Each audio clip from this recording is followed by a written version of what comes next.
자, 신약성경 111쪽 신약성경 111쪽 누가복음 11장 1절부터 4절까지의 말씀입니다.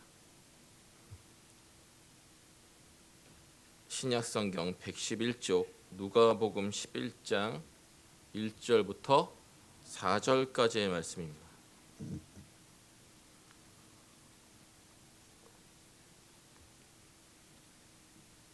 자, 누가복음 1장 1절부터 4절에 있는 하나님의 말씀을 들으십시오. 예수께서 한 곳에서 기도하시고 마치심에 제자 중 하나가 여짜오되 주여, 요한이 자기 제자들에게 기도를 가르친 것과 같이 우리에게도 가르쳐 주옵소서. 예수께서 이르시되 너희는 기도할 때 이렇게 하라. 아버지여, 이름이 거룩히 여김을 받으시오며 나라가 임하시오며 우리에게 날마다 일용할 양식을 주시옵고 우리가 우리에게 죄 지은 모든 사람을 용서하오니 우리 죄도 사하여 주시옵고 우리를 시험에 들게 하지 마시옵소서 하라. 아멘.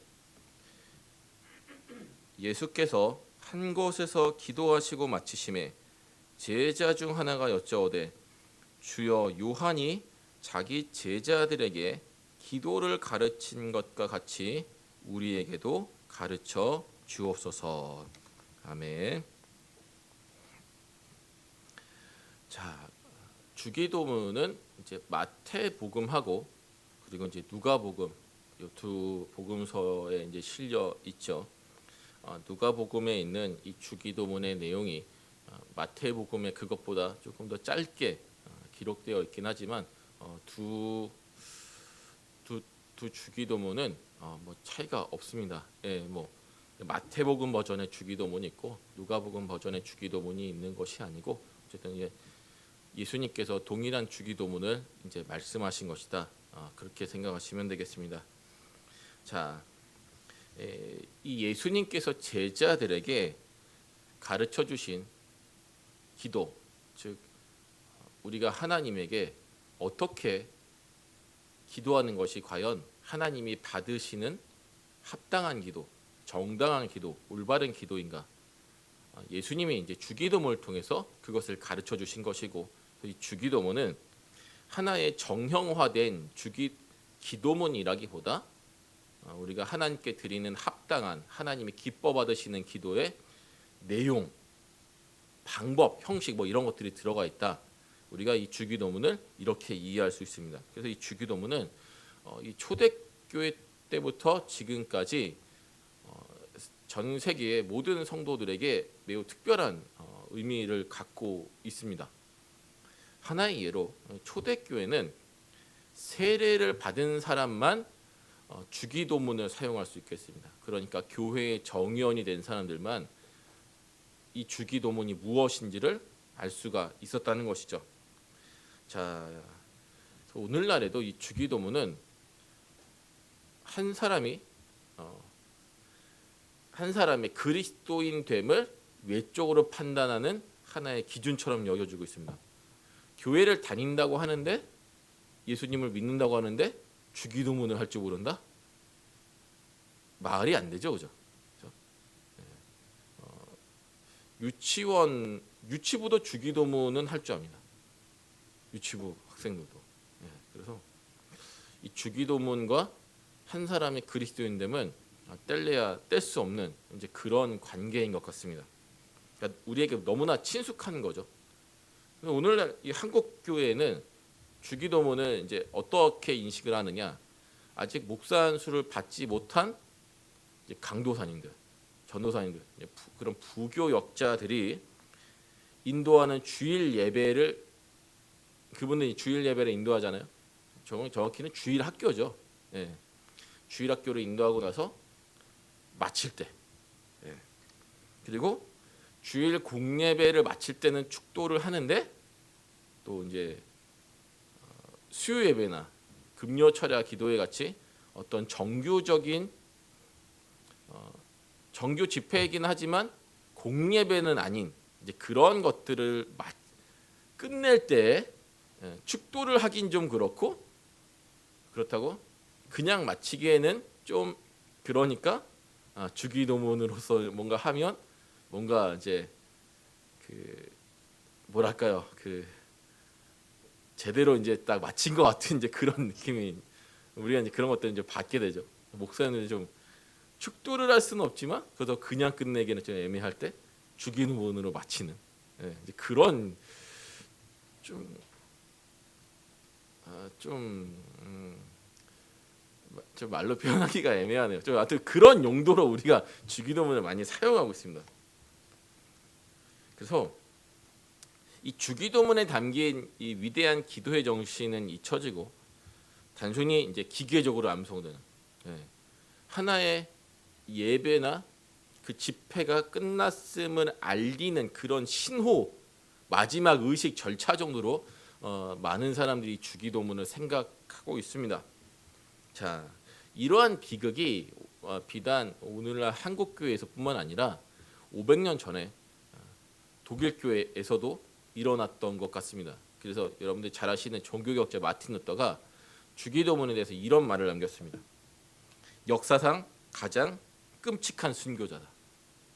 주기도문의 내용은, 그 정신은 다 잊혀지고 사람들이 주기도문을 형식적으로 기계적으로 암송하는 현실을 비판한 거죠. 이제 루터가 남긴 말을 제가 좀 여러분들에게 좀 읽어드리겠습니다. 한 해 동안에도 얼마나 많이 주기도문이 외워지고 있는가. 그러나 그런 식으로는 수천 년 동안 외운다고 할지라도 주기도문의 본문 안에 있는 1.1핵이라도 진정한 의미를 맛보거나 하나님께 올리는 기도로서 드려보지 못할 것이다. 한마디로 말해서 주기도문은 지상에서 가장 끔찍한 순교자다. 주기도문은 온몸으로 고문을 당해왔고 오용되었으며 오직 소수의 신자만이 그것을 올바로 사용하여 위로와 기쁨을 누렸다. 그래서 만약에 어떤 사람이 주기도문의 내용을 정확하게 알고 마음을 다해 주기도문을 따라하며 삶에서 그렇게 살아간다고 한다면 그는 정말 하나님의 기뻐하시는 기도를 드리는 참된 기도자다, 이렇게 말을 할 수가 있습니다. 이유가 무엇입니까? 주기도문은 평소 예수님께서 기도하시던 내용과 형식이 그대로 담겨 있고 또한 기도하신 대로 사셨던 예수님의 삶이 고스란히 담겨 있기 때문입니다. 그러니까 예수님의 삶, 그분의 기도, 그분의 고난, 그분의 간절한 소원, 이걸 압축하면 주기도문이 된다는 거죠. 그래서 예수님은 이 주기도문을 통해서 하나님의 백성들이 마땅히 기도하며 살아야 할 내용이 무엇인지를 이제 알려주신 것입니다. 그러니까 기독교 신앙의 정수, 핵심이 이 짧은 기도문 안에 이제 고도로 농축이 된 것이죠. 그래서 주기도문은 모든 성도가 추구해야 할 가장 이상적인 기도입니다. 그러니까 내 기도가 정말 하나님께서 기뻐하시는 기도냐 아니냐 판단할 수 있는 잣대가 무엇입니까? 성경 전체라고 하면 너무 광범위하죠. 그렇죠? 그래서 1차적으로는 주기도문. 그렇죠? 그거랑 그 주기도문에 있는 내용과 형식을 잘 배워서 그거에 비춰보는 겁니다. 내 기도가 하나님이 받으시는 기도인가 아니면 하나님의 귓가만 스쳐 지나가는 그런 기도인가. 자, 이 주기도문을 살펴보려는 것은 아니고 이렇게 놀라운 주기도문이 탄생한 배경이 있습니다. 지난 한 5주 동안에 제가 그 예수님의 기도하시는 모습을 제 여러분들에게 다양한 각도에서 소개시켜 드렸습니다. 오늘도 이제 예수님의 기도하시는 모습을 이 주기도문의 탄생 배경을 통해서 여러분들에게 좀 말씀드리고 싶어서 그렇습니다. 다음 주에 그러면 주기도문을 하나요? 주기도문 시리즈를 하나요라고 물어보시면 그럴 수도 있고 아닐 수도 있는데 안 할 것 같고요. 할 수도 있습니다. 아마 안 할 것 같고, 어쨌든 한 지난 5주 동안에 우리가 이제 살펴본 그 예수님의 기도하시는 모습, 제가 정식으로 시리즈로 붙인 건 아니지만 설교하다 보니 그렇게 됐는데 아마 예수님 기도하시는 모습을 살펴보는 것은 아마 이번 설교가 당분간은 이제 마지막이 될 것 같습니다. 어쨌든 이 주기도문이 탄생한 감동적인 배경을 통해서 예수님이 과연 어떤 기도를 하신 분인가, 예수님의 기도하시는 모습이 우리에게 주는 교훈은 무엇인가? 좀 이걸 이야기하려고 합니다. 자, 본문 1절을 다시 한번 보시죠.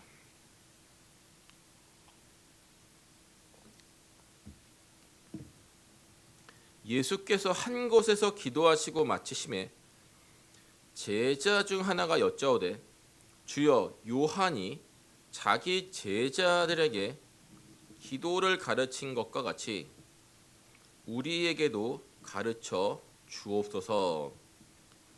자, 이렇게 되어 있습니다. 자, 헬라어 원문을 보면 이제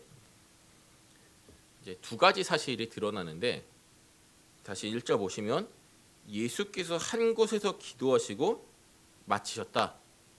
이제 이 말을 통해서는 예수님이 제자들과 다소 떨어진 곳에서 기도에 몰입하셨다는 사실을 알 수가 있고, 또 하나 헬라어 본문을 통해서 알 수 있는 사실은 예수님이 상당히 오랜 시간 동안 그렇게 기도하셨다는 사실을 우리가 알 수가 있습니다. 개역개정에서는 잘 드러나지 않습니다. 자, 그러니까 지금 제자들은 이제 제자들이 모여 있습니다. 그리고 예수님이 제자들로부터 거리가 얼마나 떨어져 있는지는 모르겠지만 최소한 예수님이 기도하시는 모습 또는 소리가 들릴 정도의 거리에서 그만큼 제자들의 무리가 떨어지셔서 상당히 오랜 시간 동안 기도에 몰입해 있는 것을 이제 제자들이 이제 본 것이죠. 그런데 우리가 누가복음 통해서 예수님의 기도하시는 모습을 자주 살펴보았듯이 예수님은 시간을 정해놓고 거의 수시로 기도하셨습니다. 그렇죠? 예수님이 시간을 정해놓고 기도하셨는지는 정확히 알 수 없지만 예수님도 유대인으로서 나셨으니까 유대인의 관습을 따른다면 하루 2번 내지는 3번 유대인이 통상적으로 기도하는 그 정규 기도 시간에 당연히 기도하셨을 것이고, 그리고 그 이후에도 예수님은 수시로 기도하셨습니다. 사역을 하시다가도 사람들 내버려두고 기도하라고 하시고,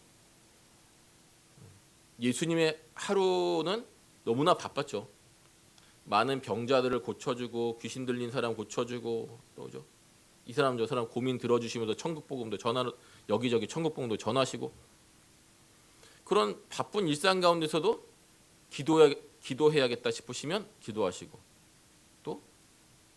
또 새벽 미명, 완전히 동이 트기 전에, 그러니까 새벽 미명이라고 하죠. 정말 이제 동이 틀려가는데 빛이 이 세상에 이제 다시금 등장하려고 하는 그 시점, 굳이 표현한다 싶으면 뭐 새벽 4, 5시, 정확한 시간은 알 수가 없지만 어쨌든 그때부터도 예수님은 기도에 열중하신 분입니다. 또 한번 기도하시면 어쩌셨습니까? 밤을 새는 거는 뭐 예사였고, 어쩔 때는 밤을 새고 그 다음 날 오전 오후가 될 때까지 완전 해가 그 한낮이 될 때까지, 이제 그때까지도 예수님은 기도에 열중하신 그런 분입니다. 그러니까 예수님이 이렇게 기도하시는 모습은 제자들에게 너무나 익숙한 것이었습니다. 그런데 어느 때처럼 예수님이 그렇게 기도를 장시간 하시고 이제 마치셨는데 한 제자가 다가왔습니다. 누군지 알 수는 없습니다. 성경에 한 제자라고 했으니까 뭐 이제 누군지 알 수 없지만 어쨌든 그 사도들 중에 하나가 이제 예수님에게 와서 주여, 요한이 자기 제자들에게 기도를 가르친 것과 같이 우리에게도 그 기도를 가르쳐 주옵소서, 뭐 이렇게 요청을 합니다. 이 짧은 문장 속에서 우리가 얻을 수 있는 중요한 교훈이 있습니다. 자, 먼저 좀 흥미로운 점들을 좀 살펴보죠. 첫째, 예수님에게 기도 가르쳐 주기를 요청한 제자는 다른 제자들 모두의 생각을 대변하는 것이었습니다. 왜냐하면 저에게 가르쳐 주옵소서라고 안 하고 우리에게도 가르쳐 주옵소서라고 했으니까, 그래서 이것은 그 제자들뿐만 아니라 다른 제자들도 예수님에게 기도를 배우고 싶었다는 의미가 되는 거죠. 두 번째, 마치심에라는 말이 있습니다. 마치심에 1절 보시면 기도하시고 마치심에, 이게 헬라어 본문을 보면 기도를 끝마쳤을 때 먼저 이렇게 됩니다. 그러니까 제자들은 예수님이 기도가 끝나기를 기다리고 있다가 예수님은 뭐 예수님의 이름으로 기도합니다. 아멘 그렇게 안 하셨겠죠. 그죠? 우리는 그렇게 기도하지만 어쨌든 기도를 끝마치자마자 바로 예수님에게 달려가서 우리에게도 기도를 가르쳐 주십시오라고 요청했다는 겁니다. 그러니까 그만큼 제자들이 기도 배우기를 간절히 원하고 있는 상태라는 거죠. 그죠? 그리고 이 가르쳐 주옵소서 1절 마지막에 그런 표현이 있는데 이것도 헬라어 원문의 표현을 보면 지금 가르쳐 주옵소서. 그러니까 제자들이 기도를 얼마나 배우고 싶어 하는지가 1절의 문장에 아주 잘 담겨 있는 겁니다. 자, 복음서 전체에서 제자들이 예수님에게 무언가 가르쳐 주기를 요청하는 일이 오늘 누가복음 본문 딱 한 군데입니다. 평소에도 이 복음서에 기록되진 않았지만 제자들에게 예수님에게 천국 비밀에 대해서 알려달라, 하나님 아버지에 대해서 알려달라, 뭐 이런저런 것들을 많이 물어보았겠죠. 하지만 성경에 명시적으로 제자들에게 예수님에게 가르쳐 주기를 요청한 것은 이것이 유일합니다. 그러니까 그만큼 제자들이 기도에 대해서 간절히 알기를 원했다는 거예요. 자, 세 번째, 요한이 자기 제자들에게 기도를 가르쳐 준 것 같이 이게 당시의 역사적이고 문화적인 배경을 좀 알아야 하는데, 자, 기도를 가르쳐 준다.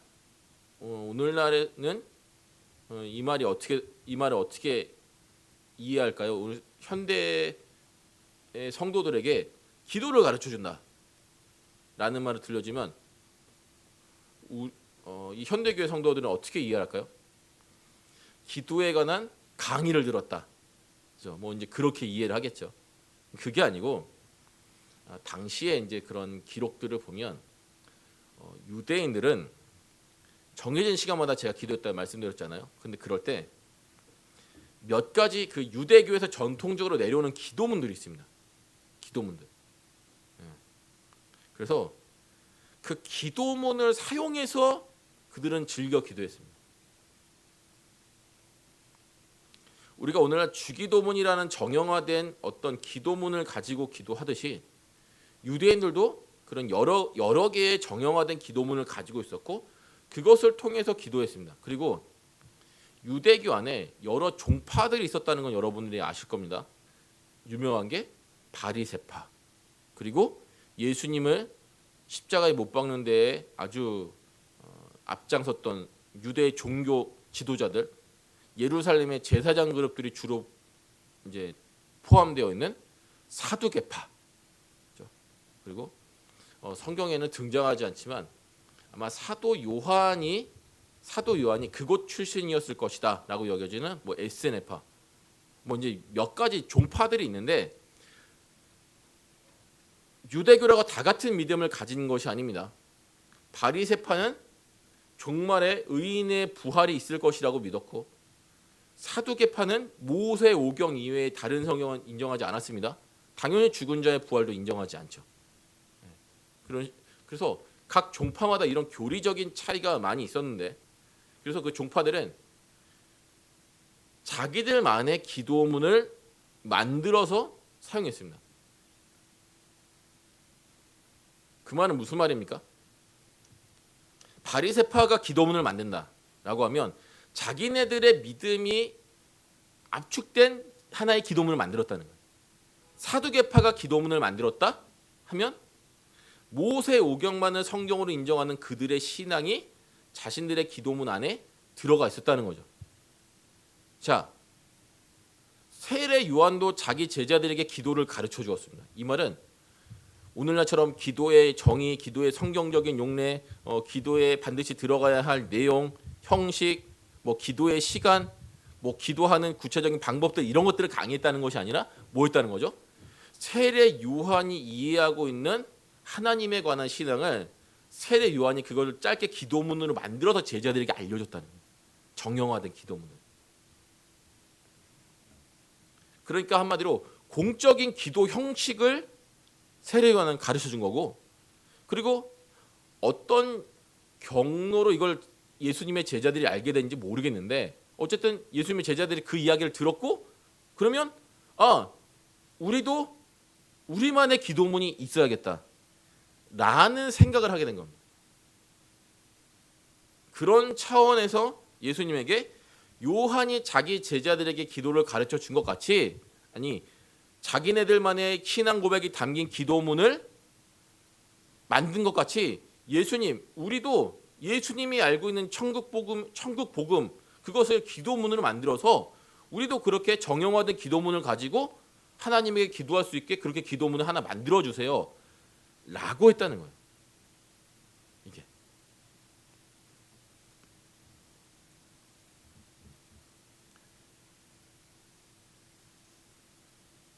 제자들은 예수님이 이해하고 있는 그 천국 복음 예수님이 알고 있는 그 신앙 그것이 그대로 담긴 그 정형화된 기도문을 가지고 자기들도 기도하기를 원했다는 겁니다. 한마디로 제자들은 세례 요한파도 자기네들만의 기도문이 있는데 우리도 하나 그런 게 있어야 되지 않겠냐 그런 게 아니라 정말 올바르게 기도하는 법을 알고 싶어서 예수님에게 그 기도하는 법을 알려달라고 말한 것이죠. 기도문을 하나 만들어 달라고. 그러니까 오해하시면 안 됩니다. 기도문을 만들어 달라, 기도를 알려달라고 한 것은 정말 올바르게 기도하고 싶은 거룩한 욕구가 있었기 때문에 예수님에게 이런 요청을 한 것이라는 거죠. 자, 여기서 우리가 주목해야 될 한 가지 사실이 하나 있는데 누가복음에서는 제자들이 예수님과 함께 또 따로 기도했다는 내용이 전혀 등장하지 않습니다. 다시요.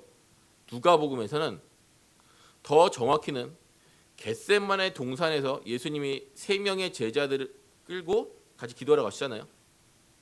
그래서 제자들을 끌고 그때를 제외하고 그 어디에서도 제자들이 예수님과 함께 기도했다 또는 제자들끼리 따로 기도했다 이런 식의 내용이 등장하지가 않습니다. 분명히 제자들은 예수님이 수시로 기도하는 장면을 지켜보았던 사람들입니다.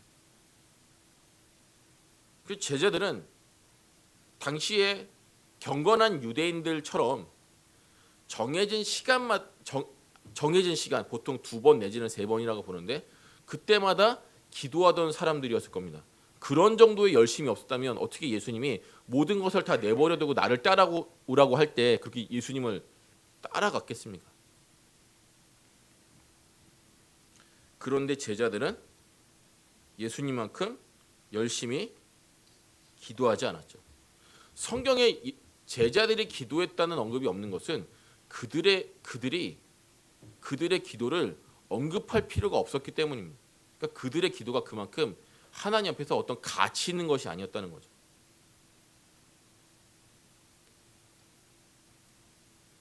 자, 그런데 제가 아까 방금 전에 드린 말씀을 하나 정정해야겠습니다. 누가복음에 제자들이 기도하는 장면이 한 군데가 아니라 2군데입니다. 첫 번째는 변화산 사건, 누가복음 9장에 그때도 제자들이 기도했다는 장면이 나오고, 두 번째는 방금 전에 말씀드린 누가복음 22장의 겟세마네 동산에서의 기도. 자, 그런데 이 겟세마네 동산에서의 기도를 보면 제자들이 평소에 어떻게 기도했는지가 잘 드러나는데 예수님이 지금 십자가를 앞두고 처절하게 기도하고 계시죠. 너무 기도에 열중한 나머지 모세혈관이 다 터져서 피가 땀샘을 통해서 쏟아져 나오는 그런 정도로 온 감정과 힘을 쏟아서 기도하시는 그 순간에 지금 제자들은 뭐하고 있습니까? 기도하다가 다 자고 있죠. 제자들이 평소에 어떻게 기도하는 사람들이었는지, 제자들의 영적인 상태가 어떠한지 누가복음 22장이 여실히 드러나는 겁니다. 드리고 싶은 말씀이 이겁니다. 제자들은 예수님의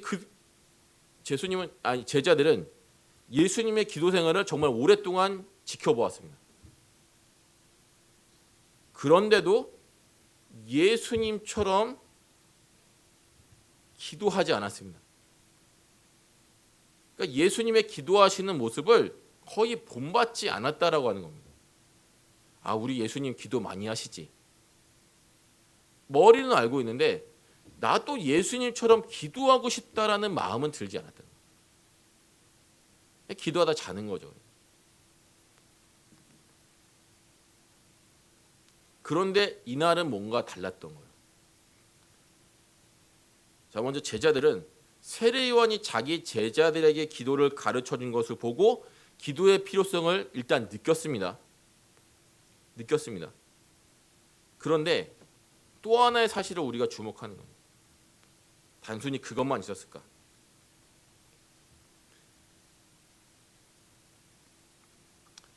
정말 자기네도 세례 요한 종파처럼 어떤 올바른 기도문을 알고 싶다고 한다면 예수님이 기도를 마치시고 나서 그때 바로 예수님에게 기도를 알려달라고 요청을 해도 되는데, 우리가 오늘 본문에서 본 것처럼 제자들은 지금 기도를 너무 배우고 싶은 거예요.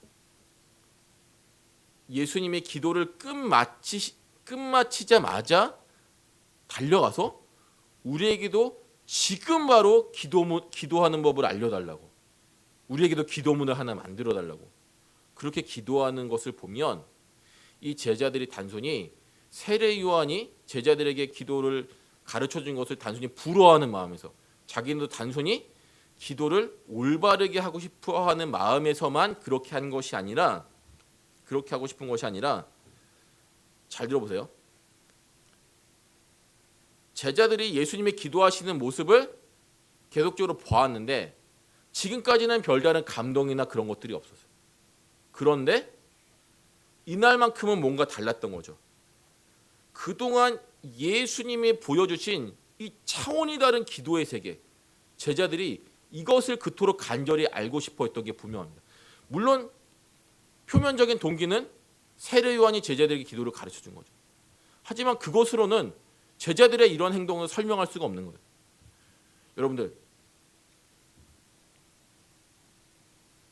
어떤 사람의 기도는 그 기도만 들어도 정말 은혜가 되지 않습니까? 그런 경험들 다 해보시지 않았나요? 교회 여러 사람이 기도하는데 어떤 사람의 기도는 뭔가 달라요. 제가 한참 청년 시절에 새벽 기도할 때 그런 경험들을 종종 했습니다. 교회의 새벽 기도가 이제 5시에 시작됐고, 청년 시절에 한참 기도할 때는 보통 2시간에서 2시간 반 정도를 기도했었어요. 제가 제일 마지막까지 이제 기도하다 갔는데, 이렇게 기도하다 보면 어떤 분의 기도 소리가 그렇게 본당에 크게 울려 퍼집니다. 아, 그것 때문에 방해받는다 이렇게 하시는 분들도 있지만, 그분의 기도 소리를 듣고 있으면 저도 열심히 기도했는데 그분의 기도 소리를 듣고 있으면 뭐랄까요? 제 기도를 잊어버리는 거예요. 그분이 기도하는 내용을 듣고 있으면 이분의 기도는 나의 기도와는 뭔가 차원이 다르다는 게 느껴집니다. 그래서 그분의 기도를 한참 이렇게 듣고 있으면 기도를 하지 않았는데도 정말 이 마음이 충만하고 큰 은혜를 받은 것 같은 그런 경험을 할 때가 종종 있었습니다.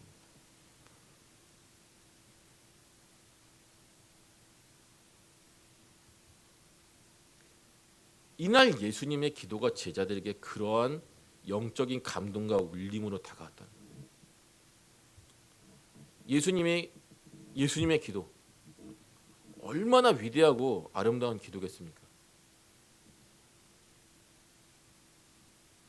근데 제자들은 그 위대한 기도를 계속 듣고 있어도 기도하고 싶어하는 마음이 들지 않았는데, 이 순간만큼은 그 예수님의 그 기도, 예수님이 보여주신 이 아름답고 장엄한 기도의 세계를 보면서 나도 저렇게 기도하고 싶다라고 하는 영적인 충동에 사로잡힌 거예요. 거룩한 열망인 거죠. 이런 가운데서 예수님이 제자들에게 주기도문을 알려주신 거예요.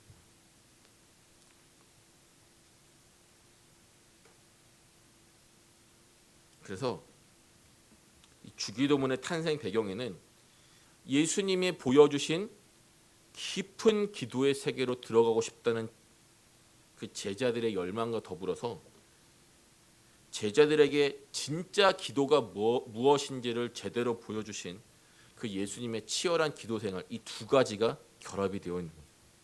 그래서 하나님이시지만 사람으로서 이 땅에서 어떻게 기도하며 살아가야 하는지를 몸소 보여주셨던 예수님의 기도 생활이, 그리고 그것을 담고 싶어 했던 그 제자들의 열망이 이 주기도문을 우리에게 보내준 겁니다.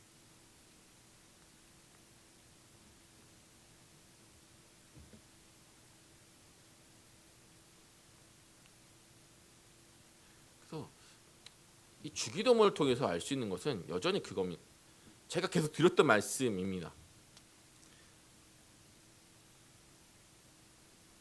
기도하실 필요가 전혀 없으신 예수님은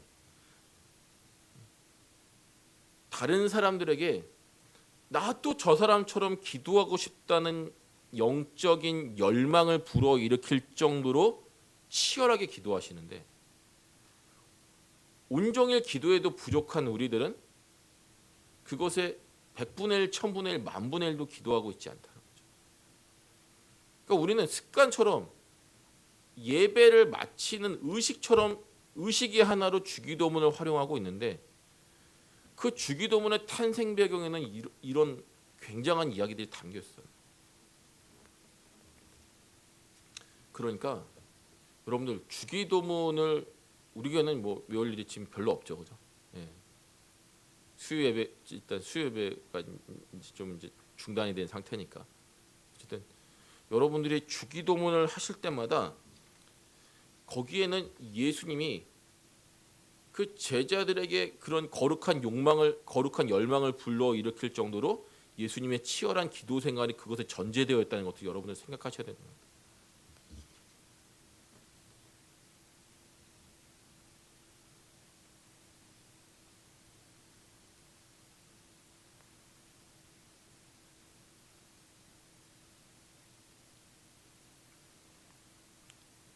그래서 이 복음서에 나타난 예수님의 기도 생활은 참 우리에게 뭐랄까요, 영적인 채찍질을 가하는 것 같습니다. 볼 때마다 우린 참 기도하기를 싫어합니다. 기도하기를 힘들어합니다. 이런저런 핑계를 대고 자꾸 기도를 안 하려고 합니다.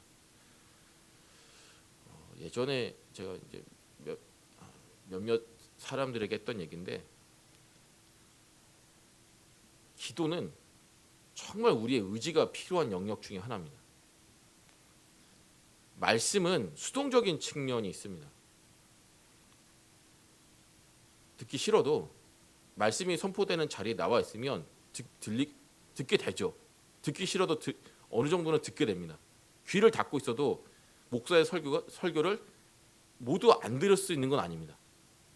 그래서 별 의지가 없지만 어떻게든 설교가 선포되는 이 자리까지 몸을 끌고 나아오면 조금이라도 말씀을 듣게 되어 있고, 성령께서는 그것을 활용해서 사람들에게 은혜를 주십니다. 말씀은 어떻게 보면 그렇게까지 의지가 필요한 건 아니에요. 말씀을 통해서 은혜 받는 거. 근데 기도는 다릅니다. 기도는 아무리 생애적인 은혜를 받아도 기도하려면 일찍 일어나야 되고 시간을 빼야 되고, 그만큼 기도하기 위해서 시간을 빼어 놓은 만큼 내가 계획해 놓은 다른 일들을 다 하지 못하게 됩니다. 하나님이 들으시는지 안 들으시는지 우리가 구약 시대처럼 즉각적으로 알 수 있는 것도 아니지 않습니까? 기도한다고 해서 하나님이 뭐 어떤 사인을 바로바로 주시는 것도 아니고, 그렇죠? 우리가 하나님의 음성을 듣는 것도 아닌데, 어쨌든 하나님에게 이런저런 사정들을 이야기합니다. 어쩔 때는 답답하죠.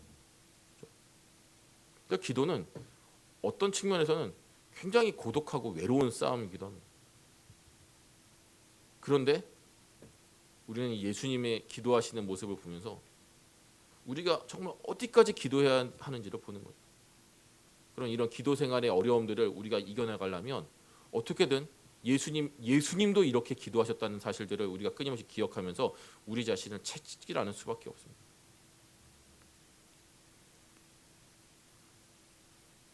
그래서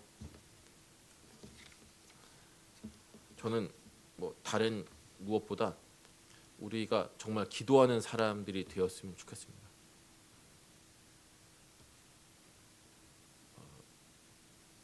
목회자로서 살아간 지 벌써 12년, 13년 정도의 세월이 흘러가는데 시간이 흘러가면 흘러갈수록 느끼는 것은 성경을 더 많이 알고 싶어하는 그런 열망도 있지만 그것보다 비교도 안 되게 정말 하나님이 기뻐하시는 기도의 사람이 되었으면 좋겠다.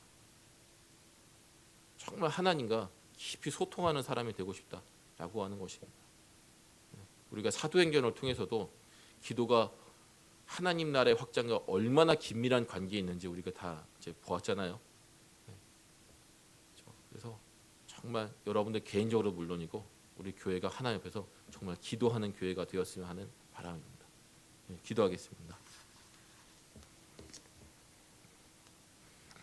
하나님 아버지, 우리가 어떻게 기도해야 하는지, 우리가 어디까지 기도해야 하는지 예수님의 처절한 기도 생활을 통해서 또한 주기도문을 통해서 우리에게 알려주셨습니다. 우리는 참으로 기도하기를 싫어하는 사람들이고 또한 정말 기도하지 않으려고 하는 그런 죄인들입니다. 기도할 필요가 없는 예수님은 이렇게까지 기도하셨는데 매 순간마다 기도에도 부족한 우리들은 기도에 힘쓰지 않고 있으니 하나님 아버지, 우리의 마음을 새롭게 고치셔서 우리가 예수님의 기도 생활을 조금씩이라도 날마다 닮아가는 사람들이 되어서 정말 우리의 기도를 통하여 하나님께서 이 땅 가운데 당신의 나라를 확장하시고 더 많은 사람들을 구원하는 일에 우리의 기도가 쓰임받을 수 있도록 우리의 이 빈약하고 참으로 부족한 이 기도의 세계를 확장시켜 주시고 또한 열어 주시옵소서. 우리의 기도를 통하여 하나님 한 분만이 영광받아 주시옵소서. 예수님의 이름으로 기도합니다. 아멘.